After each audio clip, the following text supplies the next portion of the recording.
समय किसी का इंतजार नहीं करता है। तो मैं आपको सुना रहा था बड़ी प्यारी बात, वो मोची वाली कथा। सेठ जी ने कहा कि सेठानी नाराज मत हो, 20 साल तुम्हारे साथ शादी हुए बीत चुके हैं, कभी तुम नाराज नहीं हुई। आज मेरे से नाराज हुई तो मेरे को थोड़ा दुख लगा है। तो सेठानी ने कहा 20 साल हो गए रूखा सूखा खाते हुए, इतना तसल्ली किया, अब 20 साल में भी तुम्हारा कोई बदलाव नहीं देखा, तो आखिर और है रास्ता क्या? तो सेठ ने कहा कि थोड़े दिन के बाद देखना मोची के घर में भी हलवा बनना बंद हो जाएगा। सेठ रात में छत पर चढ़ा और एक फीट लंबी लकड़ी ले लिया, इतनी मोटी, उसमें 100 का नोट धागा से लपेटा। आज के 40 साल पहले की कहानी। और उस लकड़ी को नोट में लपेट करके धागा से बांधकर मोची के आंगन में फेंक दिया और स्वयं आकर सो गया। सवेरे मोची उठा तो लकड़ी में लिपटा हुआ नोट देखा, अपनी वाइफ को जगाया, कहा कि आ जाओ, कुछ लगता है कि किस्मत का सितारा चमक गया है। देखो आकाश से 100 का नोट गिरा है। वायु देवता ने पेड़ की लकड़ी तोड़ करके 100 का नोट लपेट कर यहाँ डाल दिया है, इसको संभाल कर रखो। तो उसकी वाइफ ने कहा कि 8 आने 4 आने 2 रुपये जूता सिलते थे मिलते थे, आज अचानक 100 रुपये मिले, ये भाग्य नहीं है क्या? उसने कहा इसको तुम देवी संभाल कर रखो। तो उसने संभाल कर रखा और कहा कि पति देव, एक निवेदन है कि 100 का नोट तो भगवान ने दिया है, अब इस नोट का जोड़ा लगाना हमारा तुम्हारा काम है। तो 4 आने 8 आने रोज इकट्ठा करने लगा जोड़ा लगाने के लिए। 6 महीना तक हलवा की खुशबू नहीं आई। तो सेठ ने अपनी सेठानी से कहा कि अब पड़ोसी के घर से हलवा की खुशबू आती है कि नहीं? बोले अब तो नहीं आती है। तो सेठ ने कहा जो बीमारी मुझे लगी थी लोभ की, वही बीमारी उसको लगा दिया, अब काम खत्म हो गया उसका। ये लोभ अगर पकड़ ले तो आदमी ठीक से खा भी नहीं सकता है, ठीक से कपड़े भी नहीं पहन सकता है। और लोभ कई मॉडल का होता है, इसकी क्वालिटी भी अलग अलग है। एक लोभ ऐसा भी होता है खुद तो अच्छा खाएंगे, खुद अच्छा पहनेंगे, पर दूसरे को बिल्कुल नहीं खिलाएंगे न देंगे, ये अलग क्वालिटी का लोभ है। खुद तो ऐसे टीप टाप रहेंगे, लगता हीरो हीरोइन ना रहे, सीधे बॉम्बे चले आ रहे हैं, रोज टाप के कपड़े पहनेंगे। दूसरा लोभ ऐसा भी होता है जो कि न खुद खाएंगे न दूसरे खिलाएंगे, न खुद पहनेंगे न दूसरे कपड़े पहनने देंगे। तीसरा लोभ ऐसा भी होता है कि दूसरे के पैसे भी चुरा लेंगे, अपनी जेब में रख लेंगे, ऐसा भी लोभ होता है। चौथा लोभ ऐसा भी होता है जिसके कारण मनुष्य किसी का मर्डर भी कर देता है, 10 लाख रुपए की सुपारी लेकर मार देता है। लेकिन याद रखना, जिसको मार रहे हो उसका शरीर तो मर जाएगा, आत्मा नहीं मरेगी। उस मारने का फल तुमको भोगना पड़ेगा। ये जो मर्डर करवा रहे हो, मर्डर कर रहे हो, और मर्डर वही करते जिनको बड़ा डर होता है, नहीं मर्डर करेंगे ही नहीं। और मर्डर का पाप तुमको मिलेगा, अगर ना मारो तो भी उस दिन वो व्यक्ति मर जाएगा, क्योंकि संसार में शरीर किसका अमर है? तो सबका एक दिन अंत होता है। तुम जल्दी क्यों कर रहे हो? तुम ज़्यादा कोई तुम्हारे भी पाप हैं, कर्म फल है, तो उसमें हाथ डाल दिया तुमने, अन्यथा तो लोग अपने आप मर जाते हैं। और जिनकी मृत्यु तुम अपने हाथों से कर दोगे, कबीर ने कहा है दुर्बल को न सताइए जाकी मोटी हाय, मरी खाल की सांस सो लौह भस्म हो जाए। रामनाथ कोविंद राष्ट्रपति भारत देश के भोपाल में आए थे तो उन्होंने यही दोहा सुनाया था कि दुर्बल को न सताइए जाकी मोटी हाय, मरी खाल की 100 लौह भस्म हो जाए।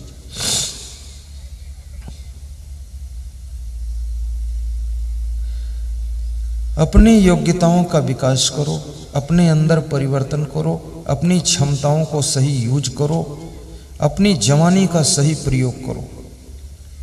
तुम्हारे लिए कोई बाधा नहीं डाल सकता है। स्वयं योग्य बनो, कोई ब्रेकर है ही नहीं, कंपटीशन तो कुछ है ही नहीं, केवल अपने आप में निखार लाना है। सोना कभी नहीं कहता कि मैं चांदी से अच्छा हूं, लेकिन हर व्यक्ति सोना को अलग कीमत में खरीदता है। सोना बनोगे कीमत अपने आप मिल जाएगी, और चांदी बनकर सोने से झगड़ा करोगे तो भी कीमत मिलने वाली नहीं है। योग्य बनोगे, संसार सम्मान करने के लिए इंतजार कर रहा है। अयोग्य व्यक्ति को संसार अपने सम्मान से दूर कर देता है। योग्यता हासिल कीजिए। बाल्यावस्था में शैक्षिक योग्यता हासिल करो। ये बचपन मोबाइल के पीछे मत खोइए। इस बचपन को फैशन में भी मत गंवाइए। दोस्तों के चक्कर में पड़कर इधर उधर घूमने में भी बचपन को बर्बाद मत कीजिए, क्योंकि जिसका बचपन बिगड़ गया तो उसकी जवानी डिस्टर्ब हो जाती है, और जिसकी जवानी बिगड़ गई उसका बुढ़ापा डिस्टर्ब होता है, और जिसका बुढ़ापा बिगड़ गया उसकी मौत डिस्टर्ब होती है, और जिसकी मौत भी ठीक ढंग से नहीं हो सकी तो अगला जन्म भी उसका डिस्टर्ब हो जाता है। गुरु जी के ज्ञान का मजा लीजिए, बचपन की बिगड़ी बना लीजिए। थोड़ा सा भजन ये गा दीजिए और हल्का हल्का मुस्करा दीजिए। गाइए। गुरु जी के ज्ञान का मजा लीजिए, बचपन की बिगड़ी अपनी बना लीजिए। गुरु जी के ज्ञान का मजा लीजिए, बचपन की बिगड़ी अपनी बना लीजिए।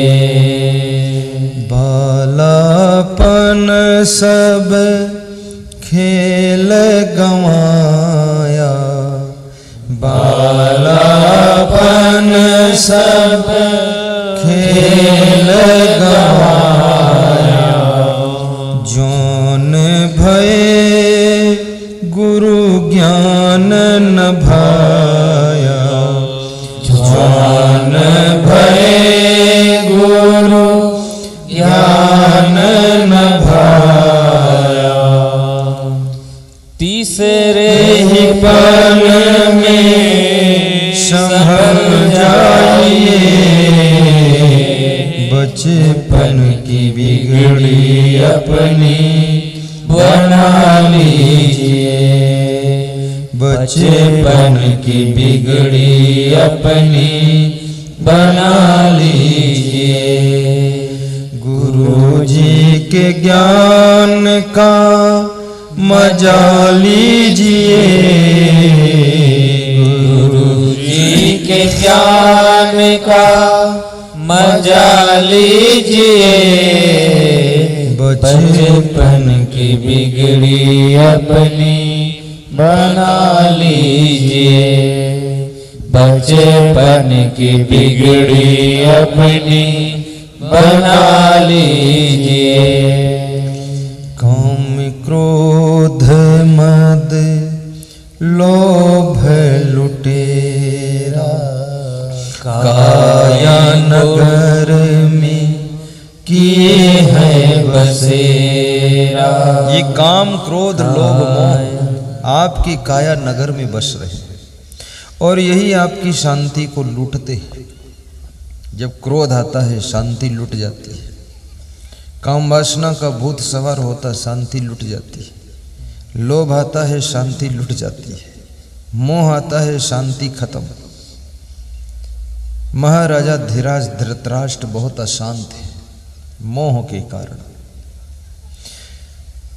इसलिए मोह भी नहीं कीजिए कितने माताओं बहनों के अपने बेटों की पोतों की बड़ी चिंता रहती है।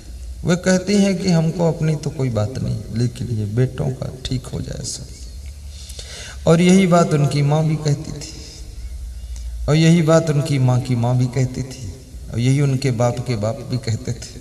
सब बेटों का बनाते, अपना कोई बनाते नहीं। मैं कहता हूँ तुम अपना सुधार लो तो बेटों का जल्दी सुधर जाएगा। तुम अपने को ठीक करो। जैसे मैं सोचूं कि मेरे चेलों की चिंता करूं, उससे कोई मतलब ही नहीं। मैं खुद स्ट्रांग हो जाऊं, मैं खुद टॉप कर जाऊं तो चेले तो टॉप हो ही जाएंगे सब। तुम कहते हो बेटे, तुम 10वीं में 10 बार फेल हुई हो, बेटे को कहते हो टॉप फर्स्ट पास हो जाता है। दिवाली में घर की सफाई चल रही थी, तो सफाई करने में एक मार्कशीट मिली माता पिता को, तो उसमें फेल लिखा था। उन्होंने बेटे को बुलाया, कहा कि मूर्ख, इतने पैसे खर्च हो गए और ये फेल हो गया और चुपके से मार्कशीट इसमें मालबारी भी रख दिया। तो उस लड़के ने कहा, पिताजी मार्कशीट में नाम भी तो पढ़ लो किसका लिखा है। तो नाम पढ़ा तो उनका खुद का नाम लिखा था, खुद फेल हो गए थे।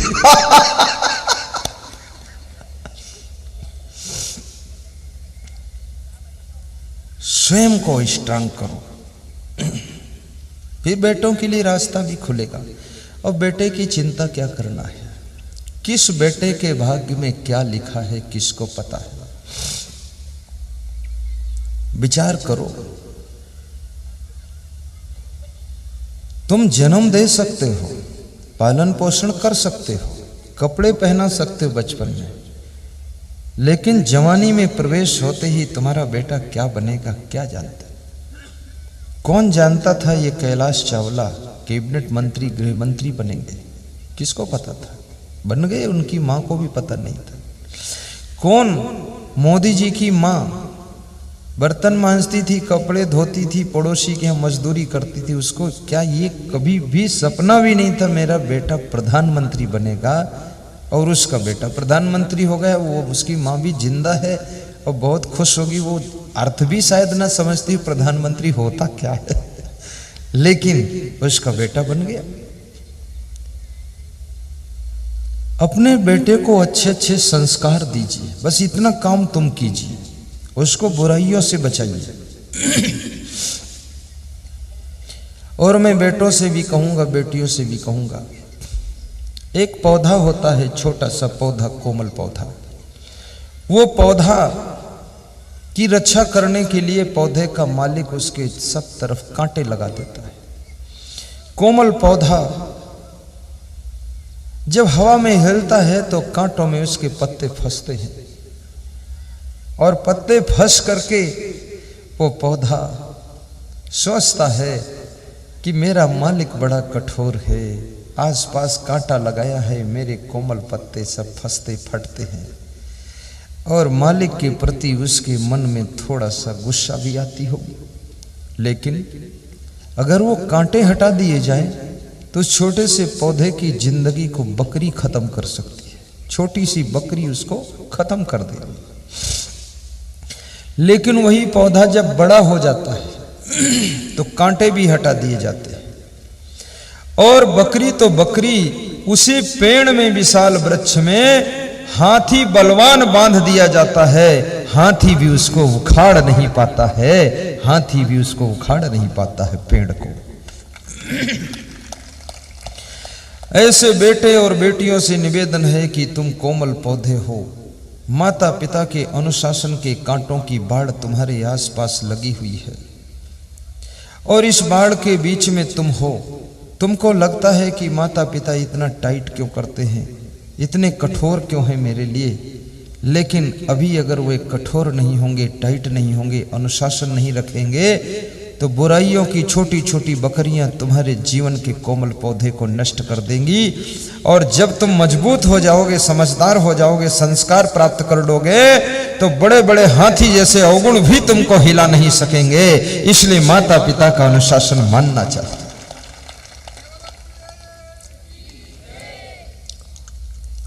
या तो सेल्फ डिसिप्लिन रहो, स्वयं कंट्रोल में रहना सीखो। जैसे मेरा जीवन था तो सेल्फ डिसिप्लिन, मैं घर पे भी सेल्फ डिसिप्लिन था, और आश्रम में यहाँ भी सेल्फ। मेरे गुरु को ऐसा नहीं कहना पड़ा क्यों में अगर मगर कुछ नहीं, मैं गांव में जाता ही नहीं हूं, छत पे घूमना नहीं, उधर देखना नहीं कोई तरफ, गलत काम करना क्या है। साधु हो गए, कितने लोग साधु हो गए वो तो भी उनकी चंचलता दूर नहीं होती, वो कहीं ना कहीं थे झांक लेते हैं, पूरा बेवकूफ आदमी साधु बन गए तो भी चक्कर में पड़े रहते हैं, लफड़ाबाजी करते रहते हैं, कहीं ना कहीं से 10-20 सदनी उदनी बना के उनके साथ में घूमते रहते हैं। क्या जरूरत है? नारी शक्ति कोई कमजोर है? नारी आज वसुंधरा बनकर के राजस्थान का मुख्यमंत्री पद संभाल रही, ममता बनर्जी पश्चिम बंगाल को संभाल रही, जयललिता ने तमिलनाडु को संभाल लिया था, इंदिरा गांधी ने पूरे भारत देश पर शासन किया था, वो भी तो नारी थी। तो ये नारियों में तो इतनी हिम्मत है, पुरुषों में नहीं है। ये अगर चाहे तो आश्रम बना करके हजारों नारियों को साध्वी बनाकर चला सकती, लेकिन ये तो इसलिए नहीं बनाती कि बच्चे कौन पैदा करेगा बाकी ये तो बहुत बड़ा आश्रम चला सकते, इनके पास बहुत बुद्धि है। घर को तो यही चलाती हैं, यही मेंटेन करती हैं, गृह मंत्री यही हैं, स्टेट बैंक ऑफ इंडिया भी यही है, पैसा भी यही रखती हैं, सारा हिसाब किताब इनके पास।